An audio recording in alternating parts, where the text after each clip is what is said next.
30 seconds.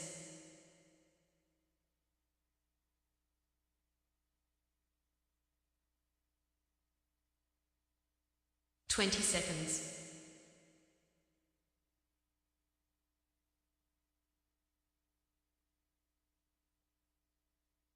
10 seconds.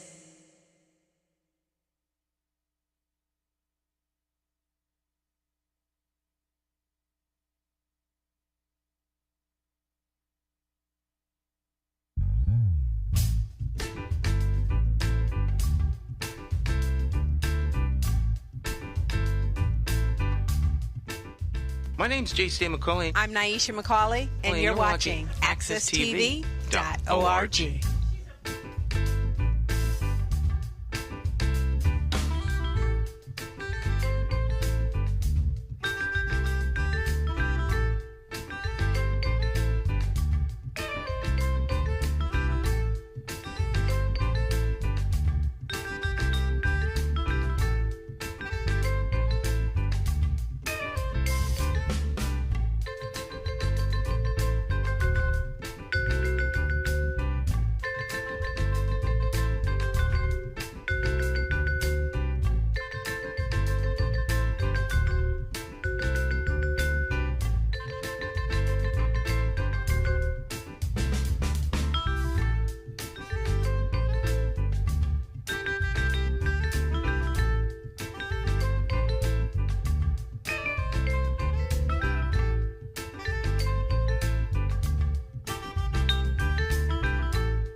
Oh, yeah.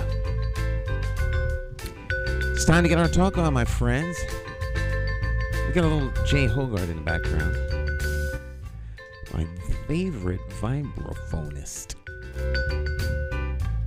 Jonathan Small is in Studio 1A. Good morning, Jonathan. How you doing? Doing fine, Stan. It's a pleasure to be back here again on Morning Talk Live with J. Stan McCauley Talk Show. How was your Christmas holiday? Christmas was quiet. I mean, I don't know. It just came kind of quickly to me, and then caught me a little bit off guard. Wasn't really prepared.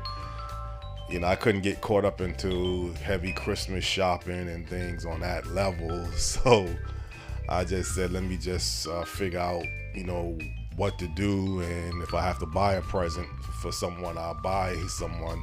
Gave one family member some money, and that makes it a little bit easier. Money? Oh yeah, just give the person money and forget about worrying about going to a store, standing in line. I'm joking, not so much that money as a concept, but you peeled off. Oh yeah, you went down into the basement vault and got $1 out. A little bit more than $1, but yes, long and short of it, I did. And I owe a few other people some presents. It'll probably be money too, or some type of gift certificate or whatever. Right. Yeah, the Hartford biggest secret is, Jonathan is the new Jack Benny. He got lots of money down there in the vault. But don't want to dig into it and give it out. Yeah. So yeah, Christmas was quiet. I mean, I ran into one of your former producers as we talked a little bit off of the air, and did a little experimenting yesterday. Mm-hmm. I knew every place was going to be closed because it's a holiday, but I kind of wanted to get a vibe of what a place and atmosphere would be. And there was a few people out walking. People did go watch The Color Purple. I don't know if you... Things were open yesterday. Everyone doesn't celebrate Christmas. Yeah, but it wasn't that many businesses. Right, that is true. Because like supermarkets, most things are closed. I was watching the news yesterday after the football game, and I had no idea. My wife looked at me like I had grown a second head. What do you mean? But Chinese food. This is the number one day. Christmas Day is the number one day for sales for Chinese food. So I had no idea. It's a tradition apparently.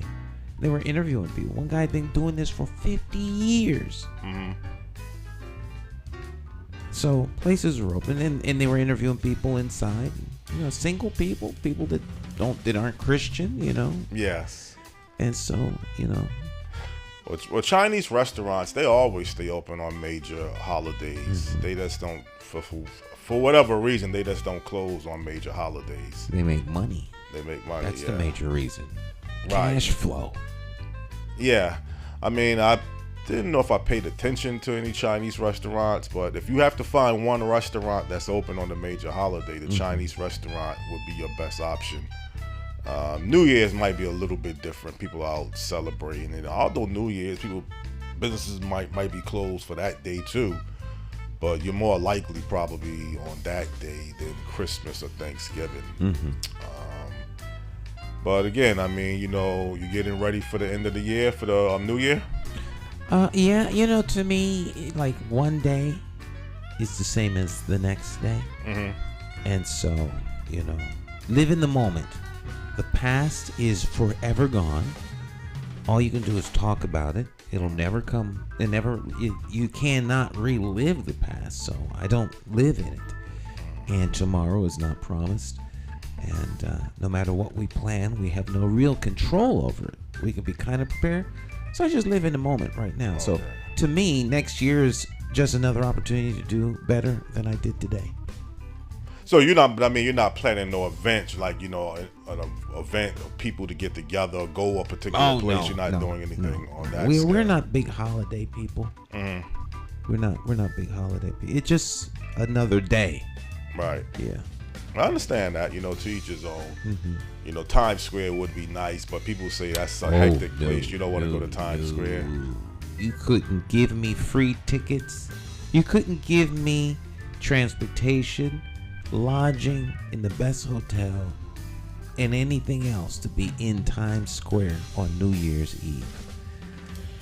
You just don't feel comfortable with that many people. I'm not gonna be around that many people that I can't get out of their way. Right. You are stuck there. If something tragic happens, what's the exit strategy? How are you gonna get out of there? Yeah. Well, people do get out at some point. I don't know. They get out, and if something goes wrong, they're not getting out. Okay, because there's too many people. Right, it's too many. There are too many people. Too many people. I can watch it on TV at home. Well, you're gonna have one locally down at the Bushnell. There's a pretty nice event, fireworks. That's a nice event. You can get away from there. I've been there many times. And, one year covered it actually, but like you can run. I don't know how fast you can run, but you can't. You're not like strapped. Yeah. The thing why I said I'm not gonna know. So, do you have plans? Do you have plans for New Year? I might just come to the Bushnell because it's gonna be locally. It's close. Yeah. They got fireworks. Yeah. If I don't like it, I can go back home. I'm not stuck like you mentioned at Times Square. So what do you really have to lose? You know, if you have a nice time, you just have a nice time. If you're not satisfied, you're still home. So, but I don't get caught up into the hype. But Times Square would be a nice experience. But again, you better be ready for whatever goes wrong and could go wrong. For the most part, I mean, as far as secure events go, they've got, you know, pretty good security, but you can't. That's just me. I don't like to be in the midst of potential madness, and there's a great opportunity for potential madness to jump off at an event like that. Just the amount of people? The amount of people, the state of affairs today in the world. Folk are not stable.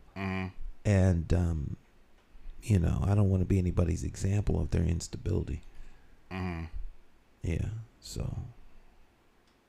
Well, that's something to think about, you know. I mean, I've never been to Times Square for New Year's, the ball dropping, but it's like no other place.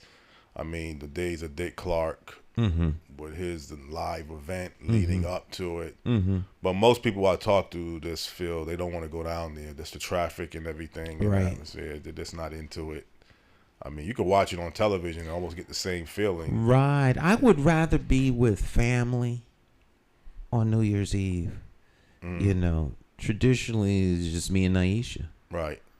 And maybe watch a movie or something like that. Well, you can be with her down there, but you just rather be. Well, that's with true, her but locally. it's not like it's you can. I'm a homebody. Mm-hmm. Our whole household is really kind of homebody people. Yeah. They go out and visit family or something like that, but we don't really do a lot of, partying or just interacting on a large scale. Yeah. Maybe we should be a little bit more social, but yeah. Well, hopefully the pandemic didn't really knock you completely off. Oh no, the pandemic had nothing to do with it. Mm. No, the pandemic is not contributed plus or minus to anything that I do. Mm-hmm. No. Well, that's not totally true. Mm-hmm. Some of my video stuff has come as a result of the pandemic and people not going out. They want to do things more remote. Mm-hmm. That's the only thing the pandemic has done. Okay. In terms of business, it's been, but it didn't change lifestyle for me anyway. Mm-hmm. Well, I'm a type of person I would like to come up with a game plan, get something, things done.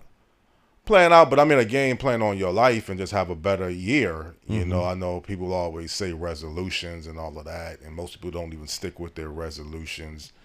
But just have a better game plan, like a business plan. A business plan, get your life in order. Easier said than done sometimes. Well, I think, execution is everything. People plan, especially in Hartford. Mm-hmm. Hartford is a city where people plan, they talk, they do they do everything except execute.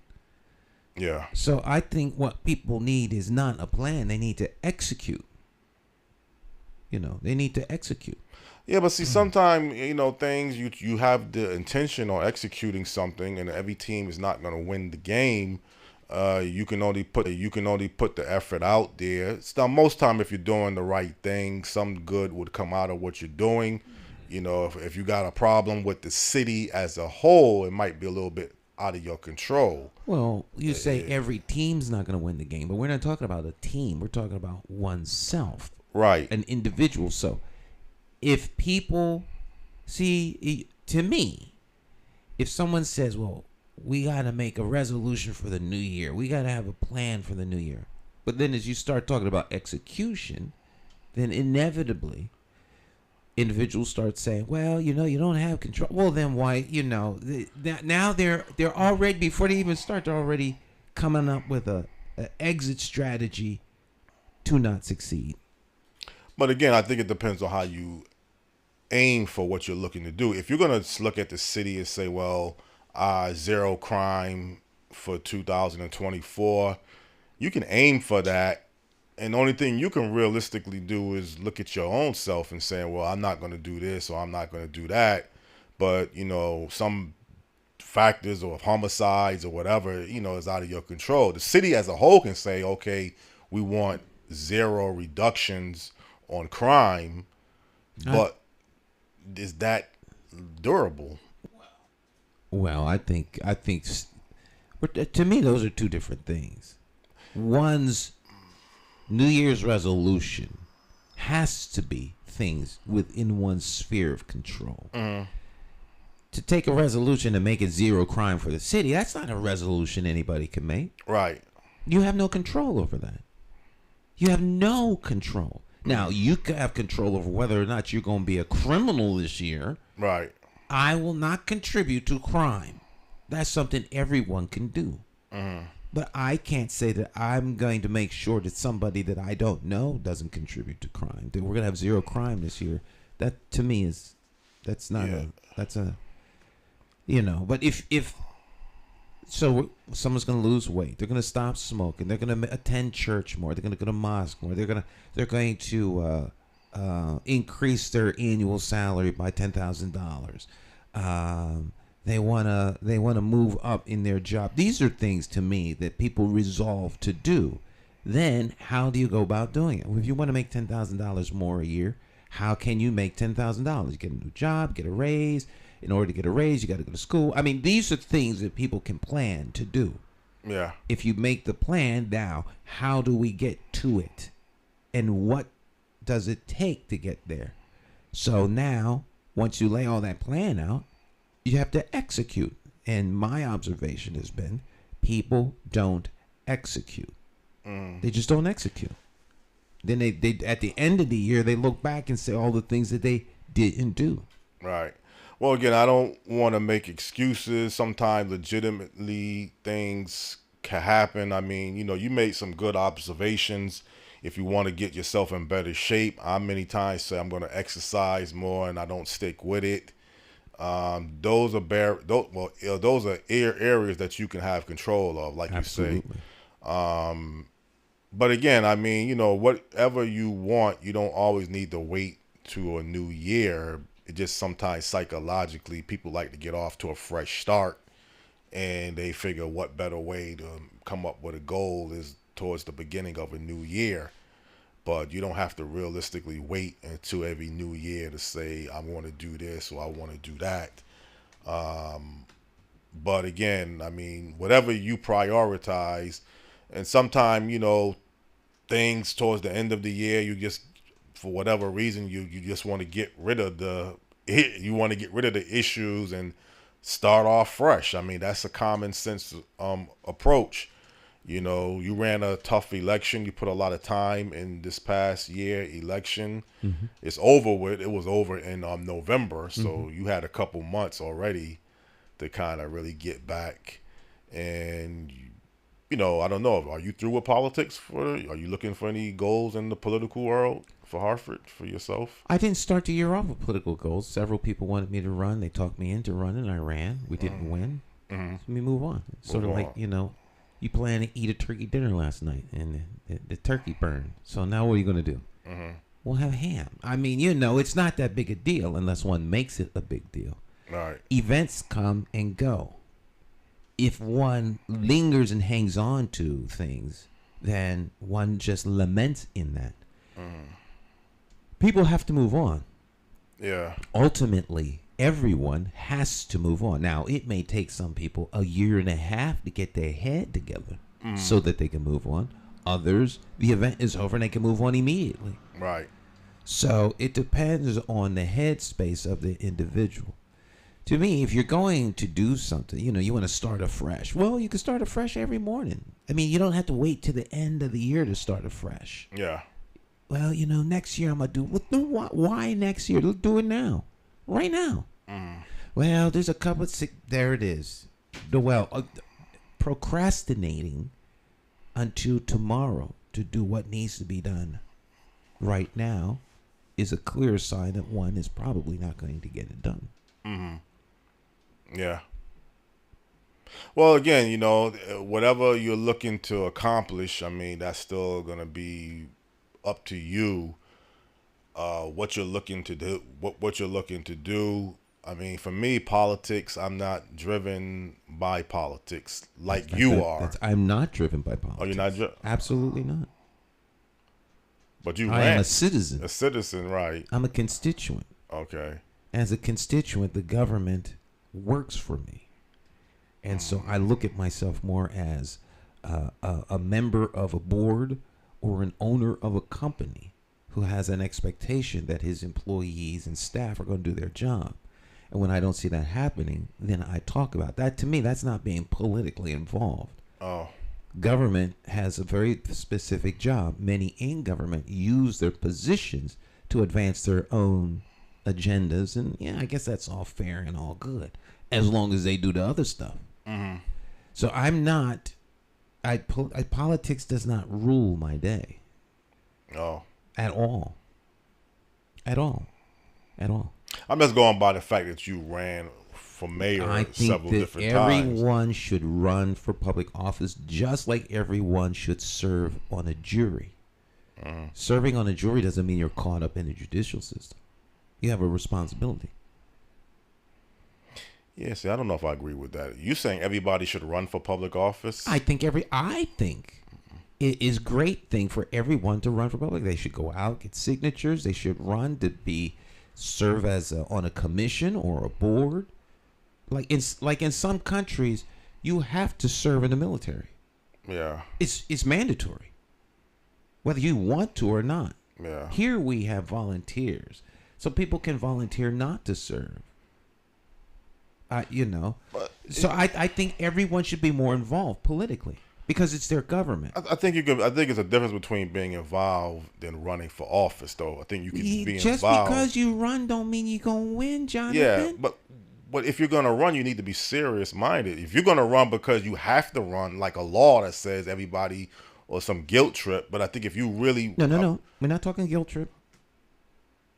That you are processing that as guilt trip. I'm not presenting it as guilt trip. I'm simply suggesting that if more people ran for office, then they would have a better understanding of what government does, what government's purpose is, and government would be tremendously different.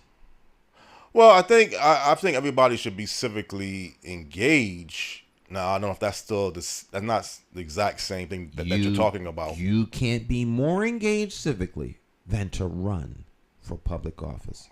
Running for public office is a willingness to serve. You are in service to your community when you run for public office. That's what it is. It's serving the community. But you're talking about different areas of government. Whether it's a city council or board of education. You're not talking about one particular area. It doesn't matter to me what area. You mentioned Board of Ed. We have 9 Board of Ed members. Well, in theory, some of the seats are. There's 9 seats on the Hartford Board of Education. Mm-hmm. All 9 of them volunteer. Okay. They don't get paid a dime. Mm-hmm. It's a thankless job. Right. And they volunteer to serve. Well, volunteer now, that could be something different. I mean... They're uncompensated. Mm-hmm. But ultimately, they volunteer. Everyone volunteers to run for office. Now, some of those offices are compensated. In many towns, the mayor and the city council people, they don't get paid. Yeah. Many towns in Connecticut. Mm-hmm. Hartford's mayor and city council people get paid. Right. But in other towns, they don't get paid. Well, if you're going to get involved and run for office, obviously in Hartford, whether you're running for mayor or city council, you do get a compensation. Should that be your main reasons for running, or it's up to you to decide? I don't believe you're running. I don't think anyone in Hartford currently in office ran because of the pay. Mm. Whether I agree with them politically or not, I don't think they're there for the money. This is not. You may be there for the power and for some other things, but not for the money. It's not enough money to deal with the chaos. Well, I don't know. A mayor's a 6-figure salary, so that's pretty good. I mean, as a city council, might be a little different towards what they earn, but if you run and become mayor, gets what, 174? That's quite a bit of money. It's compensation for your time, energy, and effort. It's not how you get rich. But how many jobs off the board just pay $100,000+? I mean, that's still a good salary. How many jobs off the board that pay $174,000 turn you from having nice black hair to gray in 4 years? Well, that's what they say about the president too. Not just the president. Anyone that's in executive position of leadership that's elected to office has to deal with that stress. Mm-hmm. Because at the end of the day, most of the people that you interact with are going to leave you pissed off and angry because they're not going to get their way. Right. Most people don't get their way. Because only a few can. Right. You got 20 contracts in front of you. Only one's going to get it. 19 going to be mad at you and work for your demise for the next 4 years. So you're saying the salary is not even, well, it sounds like a good salary. I mean, it's compensation and it's a good salary, but lots of people don't go to work only because they're going to get paid a certain amount of money. People want to feel like they're contributing and getting something back in their effort at their job. That's why people quit jobs that aren't fulfilling. So, being the mayor of any town, big or small, has has a lot of responsibility, and you are compensated for that level of responsibility. So, there's a salary. But the mayor's not the highest paid employee in the city. The superintendent of schools is. Right. The superintendent's making upward to $300,000 when you include benefits and all that. That's the mayor is the highest ranking city government position. The mayor is the chief elected official and responsible for the in this city, we have a strong mayor.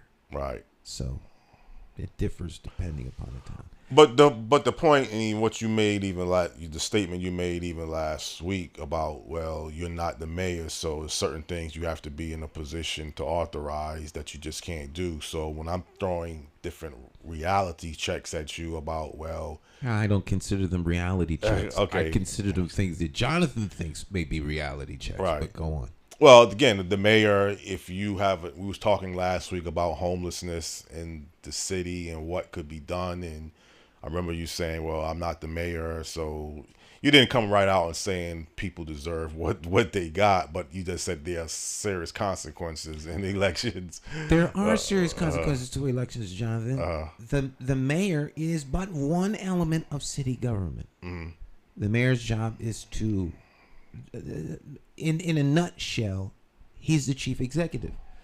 But you got a city council that sets policy as well. So when you talk about homelessness, you and I can sit here, as we have for many, many years, and talk about homelessness, crime, and everything else. And when we get finished talking, what changes? What changes? That's a reality check. What changes after our conversation about these issues? Yeah. Nothing. Because we don't have authority or power. All I was suggesting is to have the conversation is great. As you know, I'm not one for talk. I'm one for action. If I can't change anything, me talking about it is a waste of time. So that's all I'm saying. If I were the mayor, your comments would be different to me. But I'm not the mayor, and there really isn't anything I can do other than to suggest. Well, again, you're saying sometime, even if it's just making people aware of something, and I don't think there's anything wrong with that reality that sometimes, people have this assumption that, well, there's really not much of an issues in the city, unless you're really involved in something, you may not even be aware of what's really going on. And that could be the same thing in the political circle. If you're not really involved in city government, the Board of Education, you really don't have a direct understanding of what's really going on. Housing, if you're really not, you may be affected individually, but the whole process of housing, the red tape and everything, unless you really figure out and get involved and at least you just don't know what this whole game is all about. I don't know, Jonathan. I think that anyone who's trying to find a place to live is very aware. People who are comfortable where they live don't need to be aware. Well, yeah. Because it doesn't affect them. Right. At all. They're comfortable. Right. When they start looking for a place, they will become painfully aware. So making people aware of things is only useful if their awareness causes change. Right. So in our system, if people want change, the most efficient and effective way to do that is at the voting booth. So if people want to make a change in education, they should go to the Board of Education meetings. They should vote for the Board of Education members. Now, how many people go to the Board of Ed meetings? Right. How many people turn up for elections during Board of Ed? They don't turn up means they must not really be that impacted in their little world by what's going on. The ones that do show up and they complain. So making people aware is only good if you make them aware and they do something about it. Right. So there's a whole cavalcade of individuals who believe, well, we got to make people aware. No, we have to cause people to want to be active in what they now know. And people get caught up in making people aware of something, like because you made them aware, what?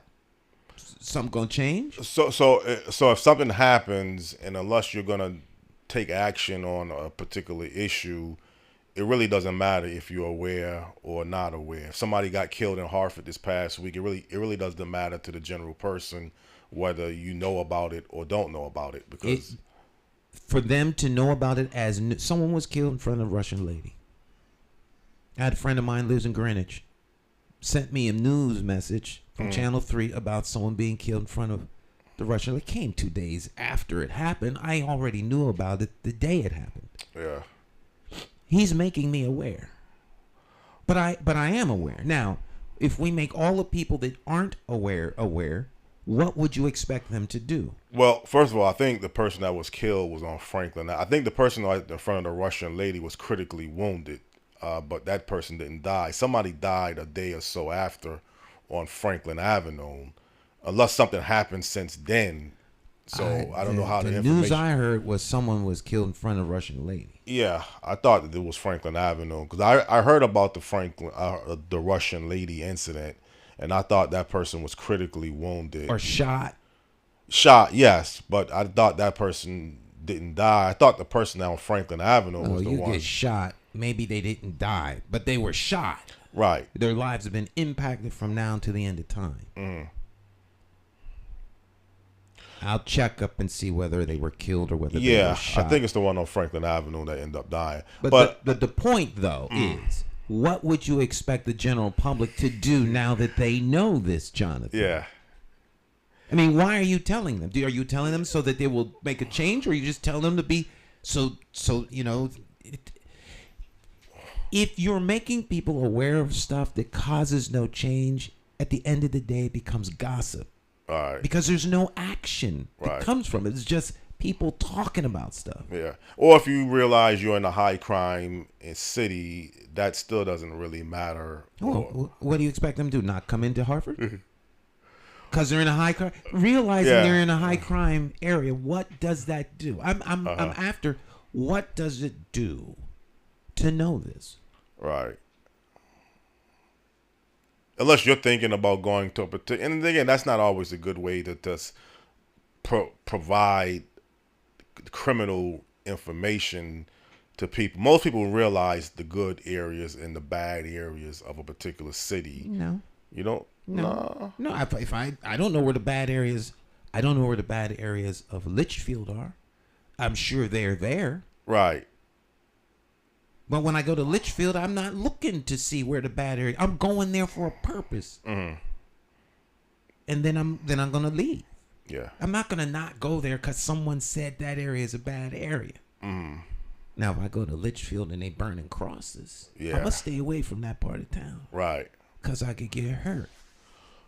Well, you don't, again, I mean, your approach is you want things to be prevented and resolved, not just to talk about what the issues consist of. The news can do that, and the news will do that every single day. So you don't need more news than, I mean, I think legitimately it do serve a purpose. If there's a homicide and the news report it, I don't think you should fault the news for that.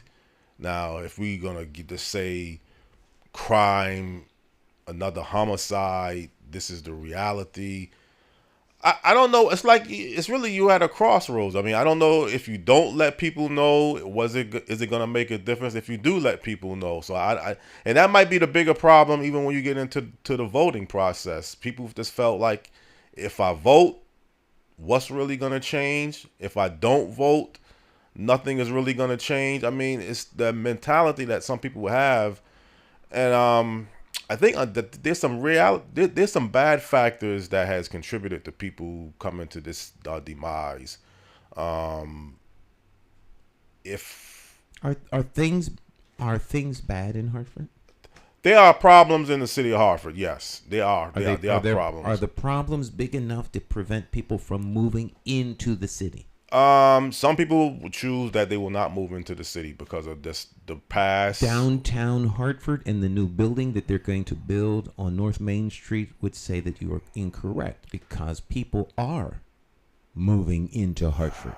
Yeah, well, downtown there's a tremendous growth of residential housing. So there's a big difference between downtown Hartford, as small as the city consists of, than, let's say, Bedford and Brook Street. Bedford and Brook streets are, two tiny streets that are not doing too well right now. I can guarantee you, in the next 10 years, Bedford and Brook streets will not look like it looks now. Mark my word. So you see a trend going on throughout the city in different areas towards removing a lot of blight. Does Albany Avenue look today like it looked 10 years ago? They've done some things on Albany Avenue. They've done more than some things. Albany Avenue doesn't look anything like it looked 10 years ago. But what's so impressive, what makes an Albany, they did some good work with the sidewalks. I think they're still debating what to do at the corner of Albany Avenue and Woodland Street.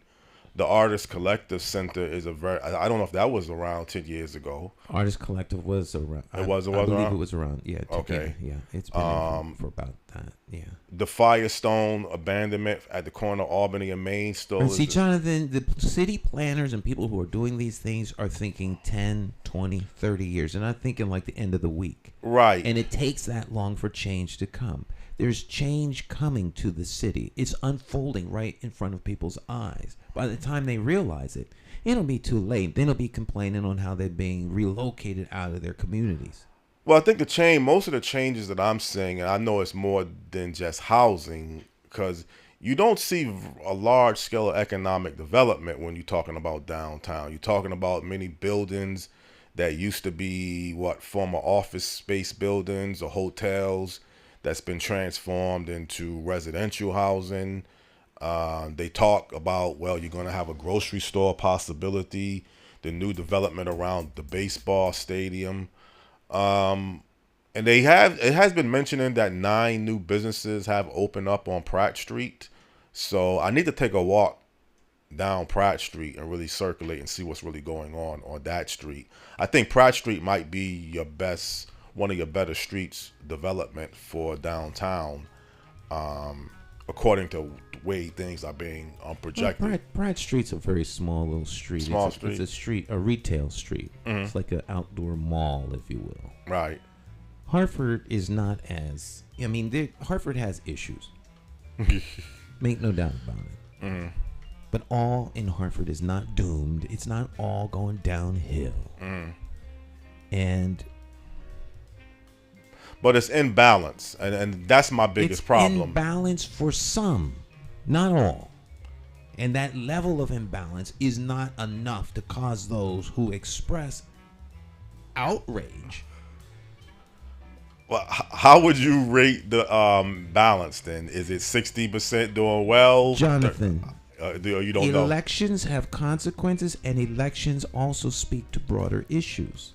Yeah. Because when people are upset, they do come out and vote. Well, you did a good job of really not answering the question, though. What is your question? What's the percentage that you think of the balance? Is it 70% doing well in the city of Hartford, 30% not in poverty? I know you don't have the numbers in front of you, so it's not. I don't have those numbers in front of me.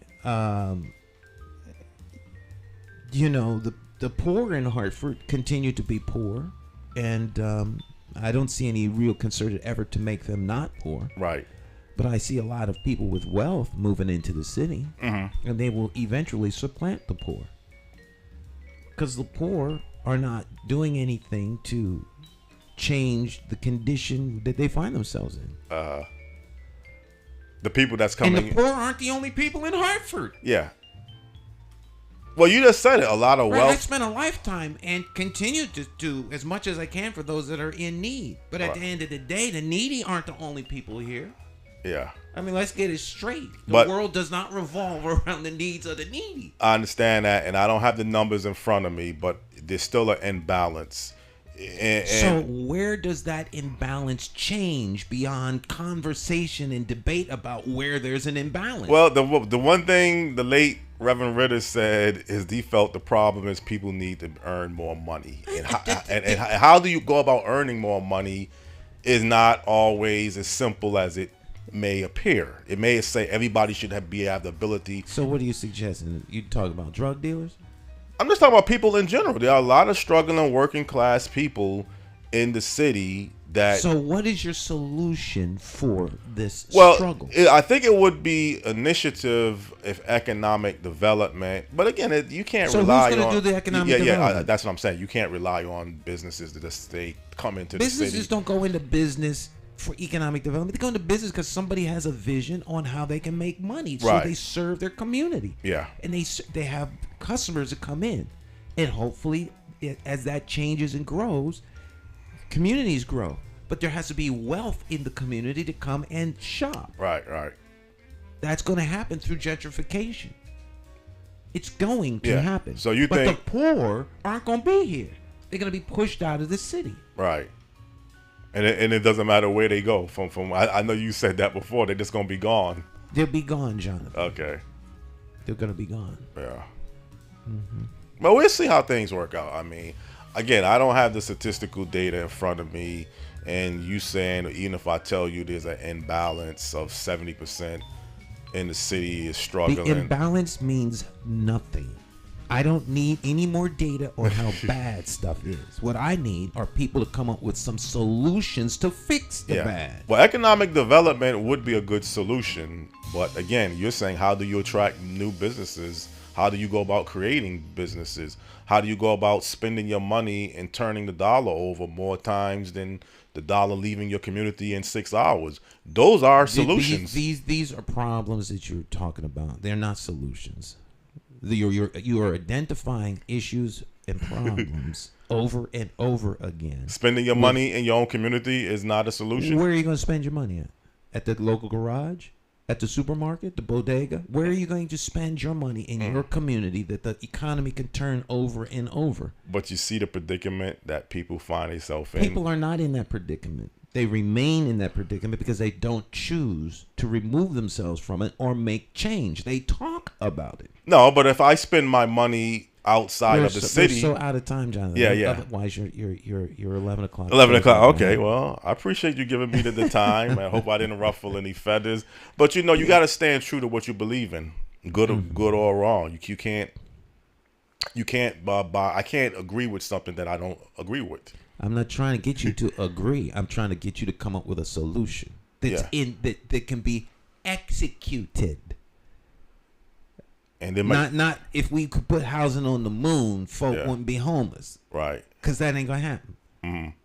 So, what executable plans do we have that we could use to make sure Hartford changes? That's really what I want to hear. Yeah, I understand that part. That's fair enough. We're out of time. We're out of time. All right. Ciao, y'all. Have a great rest of your day. Stay tuned. 11 o'clock, Jonathan will be back with All About You. Okay.